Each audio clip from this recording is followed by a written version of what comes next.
నగరిలో మాజీ మంత్రి రోజా మాట్లాడుతున్నారు. లైవ్ లో చూద్దాం.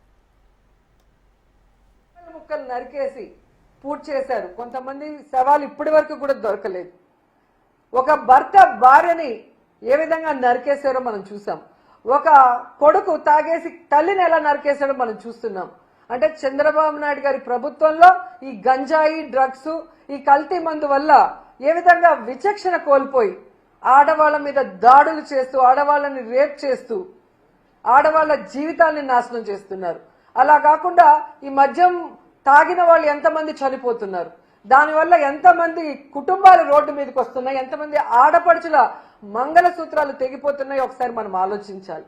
ఈ కల్తీ మద్యం వల్ల ఎన్ని రోడ్ యాక్సిడెంట్స్ అవుతున్నాయి, ఎంతమంది కుటుంబాలు వీధిన పడుతున్నారో ఒకసారి మనం అందరం కూడా ఆలోచించాలి. నిజంగా చాలా సిగ్గుచేటు. చంద్రబాబు నాయుడు అధికారంలోకి వచ్చాక ఏడాదిలో 21% గంజాయి డ్రగ్స్ అక్రమ మద్యం కేసులు పెరిగాయని సాక్షాత్తు ప్రభుత్వ లెక్కలు చెప్తున్నాయి. ఇవి మనం చెప్పేది కాదు, ప్రభుత్వ లెక్కలు చెప్తున్నాయి. ఒకసారి మీరు వెరిఫై చేసుకోండి. తెలుగుదేశం వాళ్ళు కూడా వెరిఫై చేసుకోండి, జనసేన వాళ్ళు వెరిఫై చేసుకోండి. ఏ విధంగా 10% మహిళల మీద రేప్స్ పెరిగాయో ఒకసారి మీరు వెరిఫై చేసుకోండి. అలాగే మహిళల మీద నేరాలు, గృహహింసలు ఏ విధంగా పెరిగాయో ఒకసారి మీరు ప్రభుత్వ లెక్కలే ఒకసారి మీకు చూస్తే మీకు అర్థమవుతుంది. సో ఈరోజు చంద్రబాబు నాయుడు మేము ఒకటే కోరుతున్నాం, ఈ కల్తీ లిక్కర్ స్కామ్ మీకు మీ కొడుక్కి తెలియకుండా జరిగే పరిస్థితే లేదు.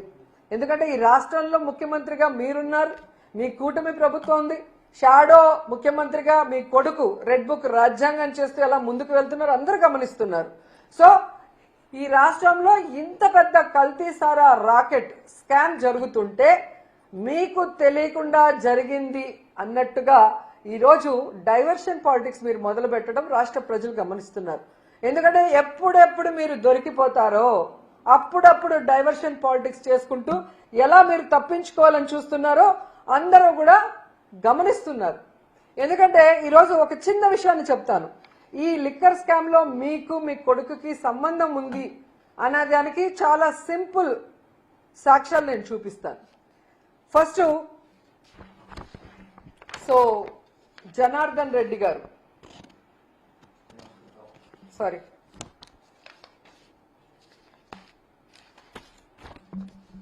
జనార్దన్ రావు గారు. సో ఈయన తంబలపల్లి ఎమ్మెల్యేగా మొన్న పోటీ చేశారు. జయచంద్ర, అది ఫోటో మిస్ అయింది.